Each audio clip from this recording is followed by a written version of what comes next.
You keep suffering because you refuse to see people as they actually are, not as you wish.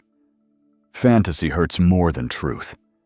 Viktor Frankl, the Austrian psychiatrist who taught that meaning is found in confronting reality, that sharp ache forms as expectations collide with reality.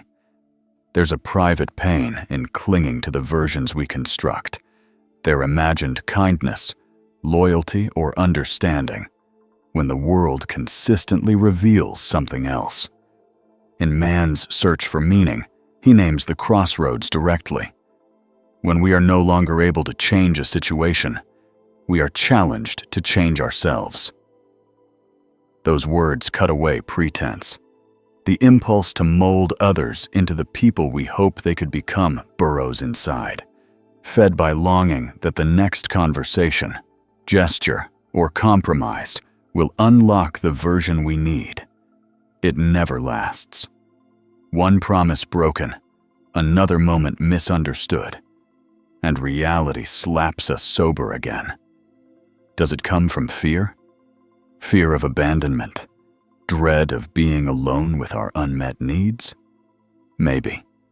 The mind fixates on possibility rather than pattern, replaying memories and manufactured excuses to delay the impact of truth. Each attempt to see the best in someone is another attempt to postpone loss. It's not optimism, it's a survival tactic. The quieter reality is always there, humming beneath every rationalization. We inherit scripts for this, fantasies of redemptive change, or the myth that enough love will reform anyone. But unexamined hope turns corrosive fast, especially when those old stories keep rewriting what stands right in front of us. In time, the bruises from disappointment outnumber the comfort of denial. Every small betrayal chisels away at our sense of stability and self-trust.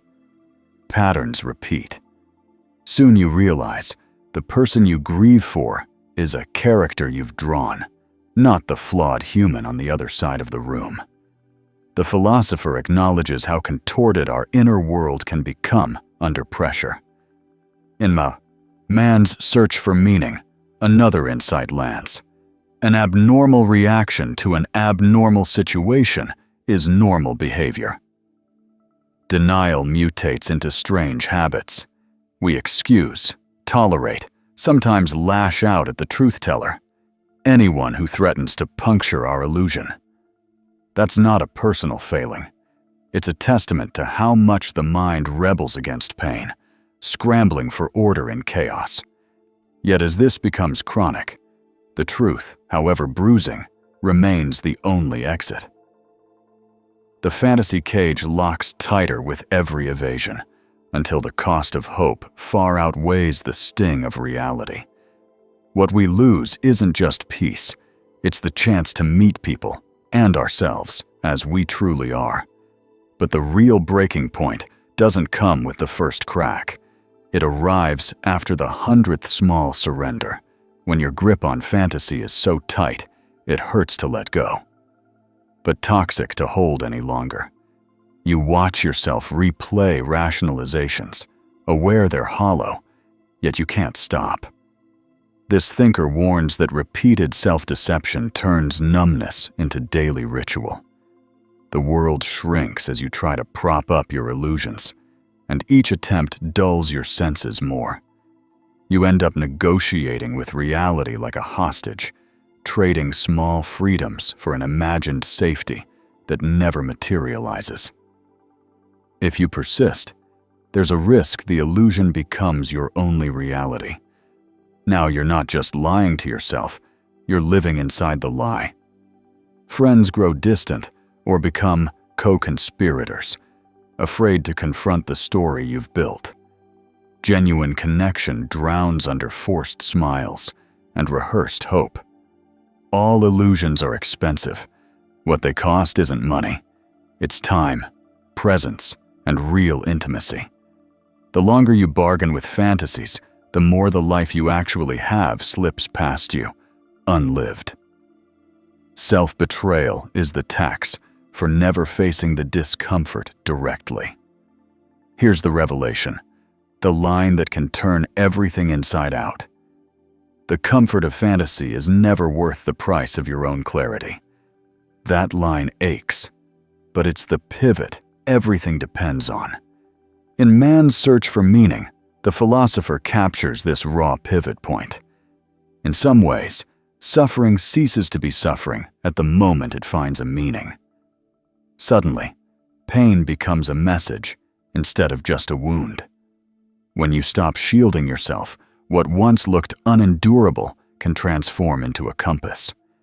That's the hidden exchange. Clarity uncovers pain, but pain gives you honest ground to stand on. There's a terror in discarding the illusion, because emptiness rushes in to fill the gap. But it's from that emptiness, bare, undistracted, unvarnished, that real meaning can painfully, slowly take shape.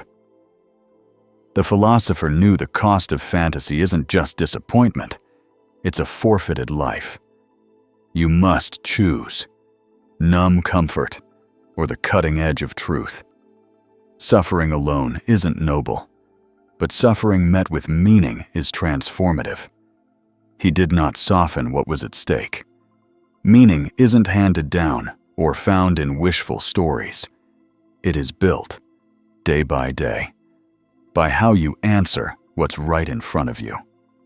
In Man's Search for Meaning, that point cuts straight through every rationalization. Life is never made unbearable by circumstances, but only by lack of meaning and purpose. No gentle illusion ever protected anyone from that fundamental truth. When the fantasy dissolves, it becomes brutally clear. The human mind will endure catastrophe before it gives up a narrative that makes suffering seem lighter. But that illusion is a bukuo.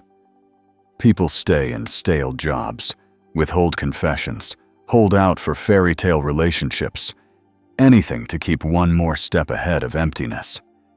Yet that emptiness isn't the enemy. It's half the story. Once the lie crumbles, fear dominates for a moment. But then the rawness makes space. There's a slow shift. Instead of asking, "How can I escape my reality?" you start demanding, "How can I shape meaning from this mess?" This philosopher's revelation was never abstract. He saw, up close, how stories invented for comfort wither in true adversity. Yet when you throw yourself back into the world with open eyes, even suffering morphs. Your losses, regrets, and pain aren't just weights. They can become raw material for a purpose that could never have grown in daydreams. In clinging to fantasy, you trade the sharp ache of truth for a chronic ache of hollowness. You lock yourself out from the real, thunderous contact of the present. In Man's Search for Meaning, he reaches the core transformation. For the first time in my life, I saw the truth as it is set into song by so many poets. When that honesty lands, the full force of existence arrives, messy, unscripted, and alive.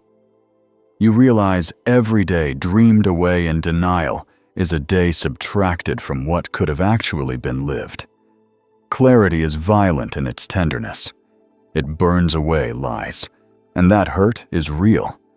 But it opens the only door worth passing through.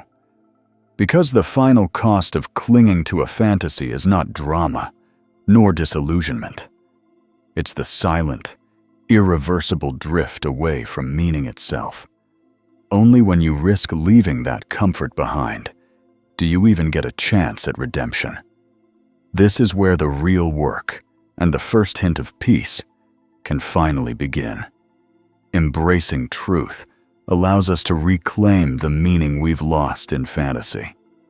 The journey requires courage to face our raw reality. If this resonated with you, subscribe to the channel and comment below. What meaning are you ready to uncover?